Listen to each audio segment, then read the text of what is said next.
அனைவருக்கும் வணக்கம். துலாம் ராசிக்காரர்களுக்கு டிசம்பர் மாதம் 25ஆம் தேதி முதல் ஆட்சி பலத்தை இழக்கக்கூடிய சுக்கிரன் ஜென்மராசியை விட்டு 2ஆம் இடமாகிய தனஸ்தானத்திற்கு வருவது வரவேற்கத்தக்க ஒரு அமைப்பாக பார்க்கப்படுகிறது. ஏனென்றால் துலாம் ராசிக்காரர்களின் அதிபதியாக இருக்கக்கூடிய சுக்கிரன் 2ஆம் இடமாகிய தனஸ்தானத்தில் நுழைவது மட்டுமல்லாது அவர் அஷ்டமஸ்தானத்தை பார்க்கிறாருங்க.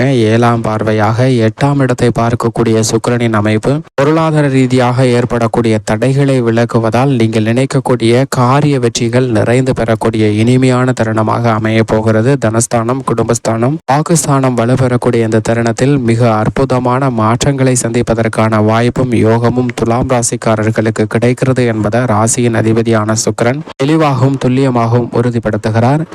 உலகின் எந்த மூலையில் இருந்தாலும் 25/12/2023 முதல் சுக்கிரன் தனது சமகிரகமாக இருக்கக்கூடிய செவ்வாயின் ஆட்சி வீட்டில் மிக வலுவாக அமருகிறார். என்றால் சுக்கிரனின் பார்வையில் செவ்வாய் சமகிரகமாக பார்க்கப்படுகிறது. அது மட்டுமல்லாது செவ்வாயின் பார்வையிலும் சுக்கிரன் சமகிரகமாக பார்க்கப்படுகிறாருங்க. எனவே 25/12/2023 முதல் தனது சமகிரகமாக இருக்கக்கூடிய செவ்வாயின் ஆட்சி வீடான விருச்சக ராசியில் ஆட்சி பலத்தை இழந்து நுழையக்கூடிய சுக்கிரனின் அமைப்பு மிகப்பெரிய மாற்றத்தை ஏற்படுத்துவதற்கான வாய்ப்பை உறுதிப்படுத்துகிறது என்பதை தெளிவாகவும் துல்லியமாகவும் உறுதிப்படுத்துகிறாருங்க. இந்த தருணத்துல சில தடங்கல்களையும் சில ஏமாற்றங்களையும் சந்திப்பதற்கான வாய்ப்பு உருவாகலாம். ஏனென்றால் ஆட்சி பலத்தை இழந்திருக்கிறாருங்க சுக்கிரன். ஆனால் அதே சமயம் மிகப்பெரிய பொன்னான வாய்ப்பு நிறைந்து கிடைக்க போகிறது என்பதை தெளிவாகவும் துல்லியமாகவும் உறுதிப்படுத்துகிறார். ஏனென்றால் நவ கிரகங்களிலே சுகத்தை அள்ளித்தரக்கூடிய நிகரற்ற கிரகமாக செயல்படுபவர் தான் சுக்கிரன். மனித வாழ்வுல திடீர் யோகத்தையும் திடீர் அதிர்ஷ்டத்தையும் அபரிவிதமாக கொடுத்து மனித வாழ்வையே தலைகீழாக புரட்டி கோடக்கூடிய அளவிற்கு சக்தியும் வல்லமையும் வாய்ந்தவராக பார்க்கப்படுகிறாருங்க சுக்கிரன். அப்படிப்பட்டவர் தனது சம கிரகமாக இருக்கக்கூடிய செவ்வாயின் ஆட்சி வீட்டில் நுழைவதால் மிகப்பெரிய மாற்றத்தை முன்னேற்றத்தை சந்திப்பதற்கான வாய்ப்பு இருக்கிறது. ஒருவருடைய ஜாதக அமைப்பில் ஜென்மத்திலோ அஷ்டமத்திலோ அமரும் போது சில தடைகள் ஏற்பட்டாலும் மற்ற இடங்கள்ல மிக அபரிவிதமான மாற்றத்தை அள்ளி கொடுக்கிறாருங்க. அதிலும் குறிப்பாக 2, 5, 7, 9 மற்றும் 11 ஆகிய இடங்களில் அளவற்ற முறையில் நன்மையை அள்ளி கொடுக்கக்கூடிய தன்னிகரற்ற கிரகமாக பார்க்கப்படுகிறார். எனவேதான் சுக்கிர பயிற்சி மிக உன்னிப்பாகவும் கவனிப்பாகவும் பார்க்கப்பட வேண்டிய ஒன்றாக பார்க்கப்படுகிறது. சுக்கிரனின் பார்வையில் புதன், சனி, ராகு, கேது போன்ற கிரகநிலைகள் நட்பு கிரகமாகவும் குருவும் செவ்வாயும் சமகிரகமாக பார்க்கப்படுகின்றன. சூரியன், சந்திரன் பகை கிரகங்களாக இருக்கின்றன. கன்னிராசி அவரது நீட்ச வீடாகவும், மீனராசி அவரது உச்ச வீடாகவும், ரிஷபம், துலாம் ஆகிய ராசிகள் அவரது ஆட்சி வீடாகவும் பார்க்கப்படுகிறது. தற்போது துலாம் ராசியில் ஆட்சி பலத்தை இழக்கக்கூடிய சுக்கிரன் அவரது சமகிரகமாக உள்ள செவ்வாயின் ஆட்சி வீடான விருச்சக ராசிக்குள் நுழைகிறார். எனவே இந்த தருணத்தில் உலகில் எந்த மூலையில் இருந்தாலும் மிகப்பெரிய மாற்றத்தை சந்திப்பதற்கான வாய்ப்பு உருவாகிறது என்பதை துல்லியமாக உறுதிப்படுத்துகிறாருங்க.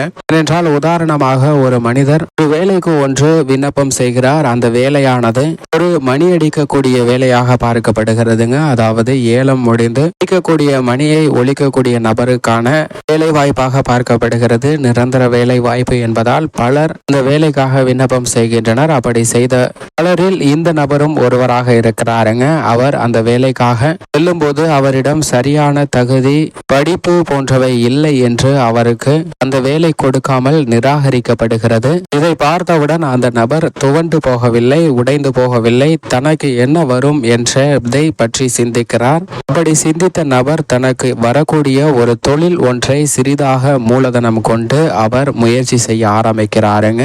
மற்றவரிடம் வேலை பார்க்காமல் தனது சொந்த காலிலே தன்னுடைய அறிவுத்திறனை பயன்படுத்தி தன்னுடைய தொழிலை மிக அபிவிருத்தியாகவும் நேர்த்தியாகவும் நடத்த வேண்டும் என்று முயற்சி செய்கிறார். அவருடைய முயற்சி மிக பக்கபலமாக வெற்றியை தேடி தருகிறது. சில பல வருடங்கள்ல அவர் மிகப்பெரிய தொழில் அதிபராகி விடுகிறாருங்க. அப்படி தொழில் அதிபரானதற்கு பிறகு அவர் அந்த தேர்வு நடத்திய நபரிடம் சென்று, நீங்கள் என்று அன்று என்னை நிராகரிக்கவில்லை என்றால் நான் இன்றைக்கு இவ்வளவு பெரிய தொழில் அதிபராக மாறியிருக்கவே முடியாது என்று சொல்கிறாருங்க. இதை பார்த்ததும் தகுதி தேர்வை நடத்திய அந்த நபர் வருத்தப்படுகிறார்.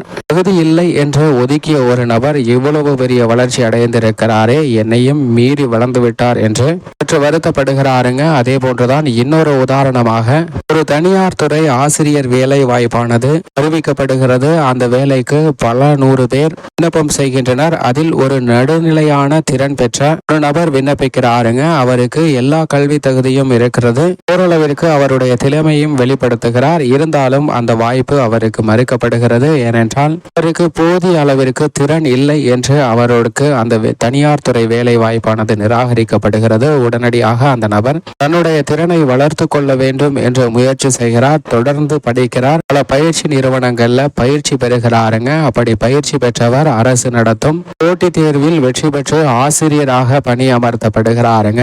அப்படி தனியார் துறையில் நிராகரிக்கப்பட்ட அந்த நபரின் வேலை வாய்ப்பானது அரசு வேலைக்கு ஊன்றுகோலாக பார்க்கப்படுகிறது. ஒருவேளை அந்த நபருக்கு அந்த தனியார் துறையில் வேலை வாய்ப்பு கிடைத்திருந்தால் அவருக்கு போதிய அளவிற்கு பயிற்சி எடுக்க நேரம் இருந்திருக்காது. நிரந்தர வேலை வாய்ப்பும் கிடைக்காமல் போயிருந்திருக்குங்க. இதே போன்றுதான் இந்த தருணத்தில் ஆட்சி பலம் இறக்கக்கூடிய சுக்கிரனின் அமைப்பு காரணமாக சின்ன சின்ன தடைகள் உலகத்தின் எந்த மூலையில் இருந்தாலும் ஏற்படுவதற்கான வாய்ப்பு உருவாகும். ஆனால் அதே சமயம் இந்த சந்தர்ப்பத்தை சரியாக பயன்படுத்தி கொண்டால் நிச்சயமாக மிகப்பெரிய அளவில் முன்னேற்ற வாய்ப்பும் நிரந்தரமான வளர்ச்சியும் கிடைப்பதற்கான யோகம் உருவாகிறது என்பதை சுக்கிரன் ஒரு சமகிரகமாக இருக்கக்கூடிய செவ்வாயின் ஆட்சி வீடான விருச்சிக ராசியில் அமர்வதால் உறுதிப்படுத்துகிறாருங்க.